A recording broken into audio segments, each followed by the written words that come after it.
Hi guys, it's Nigel from Perfect Senses, Phuket, Thailand. Just want to talk to you today about having your wedding on a yacht, going around one of the islands here in Phuket. Just before that, just want to remind you we're wedding planners. I do civil ceremonies because I am a UK trained civil celebrant, renewing your vows, birthday parties, anniversary parties, private parties. We can deal with it all. perfectsenses.com. Okay, just going on to your yacht. There are several different types of yachts, obviously. We'll start off with the Thai style first. These are usually Thai style boats built in timber, large platforms, large decking areas, large canopies. Not over fancy, but very, very practical, a lot cheaper than a super yacht. They have a kitchen, they have bathrooms, they have all the facilities on board.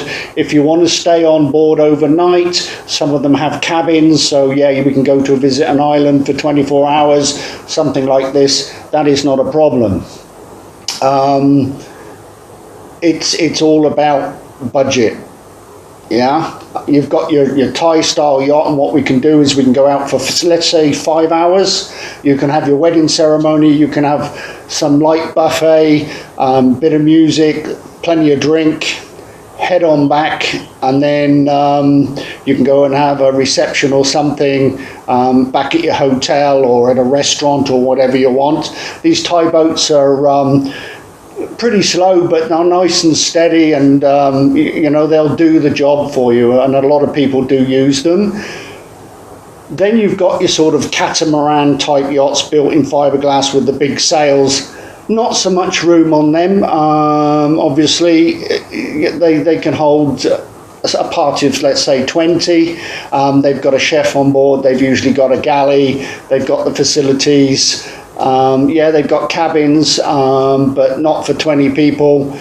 So we would mix and match and find you the best option. Again, you can hire them for a day, go and circle a few islands, park up on a beach somewhere, go snorkeling, have your ceremony, then go and take a refreshing dip, snacks and everything else, and bring it back. They're a little bit more expensive than the Thai style boats, because obviously they're built completely different and the running costs are completely different.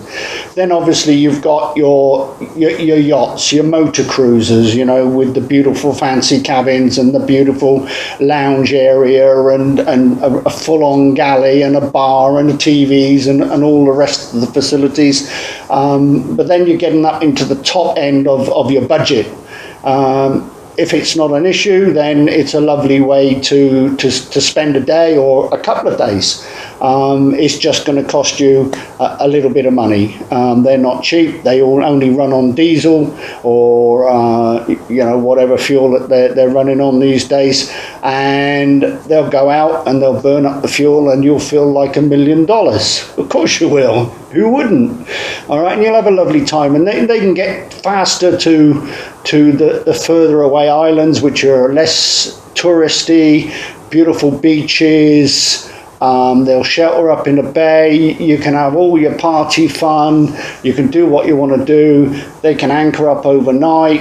You can move on to another island, and so on and so on. So the itinerary we can mix and match just like the others. So it's not an issue for you.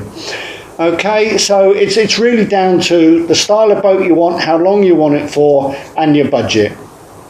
How many guests are very important. Some boats, if there's only 2 of you, you might not want a larger boat. You might want something like, a very small catamaran where you can just be yourselves, just you, the captain, the crewman, and so on and so on. So think about the number of guests. Cabins availability. Do you need cabins? Do you want cabins, etc., etc.? Then what you've got is to think about is a plan B. Now, when I say plan B, it's a second option. Yeah.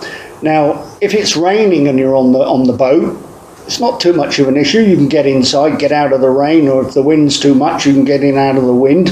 Of course, it's no problem. It's all there for you. It's not like being on a remote beach with no facilities and nowhere to hide. Excuse me.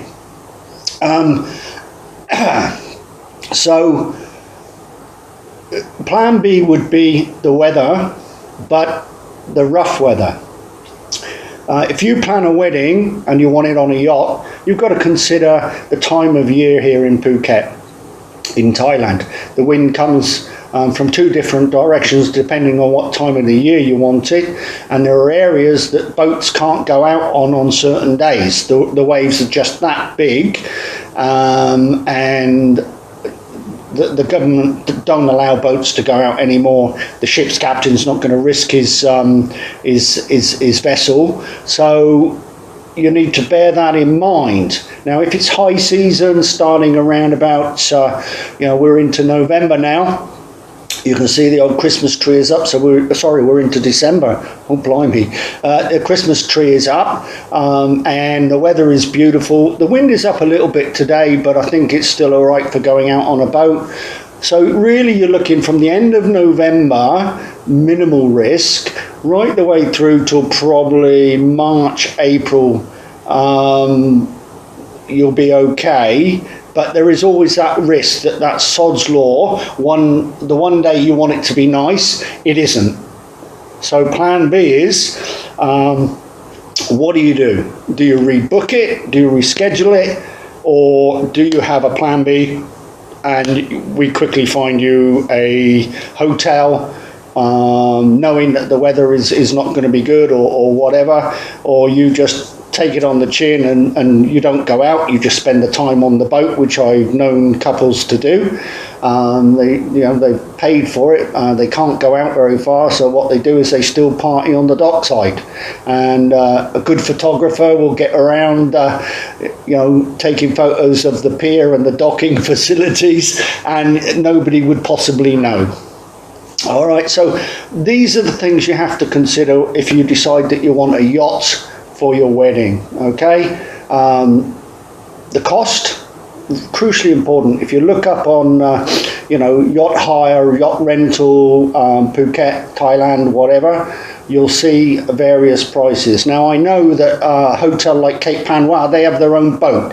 It's a Thai style boat, and the good thing about using somebody like that is that their boat, if it can't go out, they can hold it in the hotel, so you've got your plan B covered, and we would sort of suggest that, hence why I've mentioned it in this video.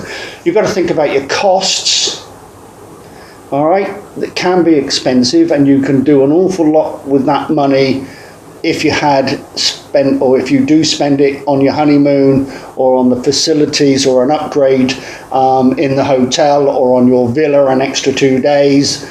So again, these are all the sort of things that we'll put in the melting pot when you come to us with your proposal. Now, the one thing you have to do if you're bringing friends and family with you to witness your wedding and be part of your wedding, and for the period of time they're here, you have to consider them.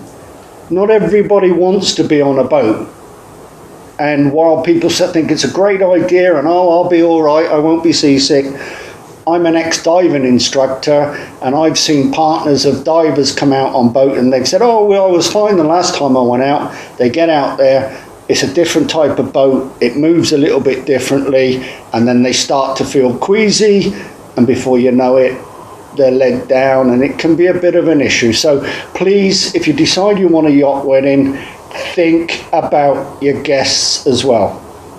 All right, if you say to them, hey, you take it or leave it, you flip the coin and hopefully you'll be all right, your choice, but we're not turning back until we're ready to turn back. So think about it, guys. All right, thanks for watching, and until next time, have fun, stay safe. See ya, bye. Oh, don't forget, Merry Christmas. All the best. Bye-bye now.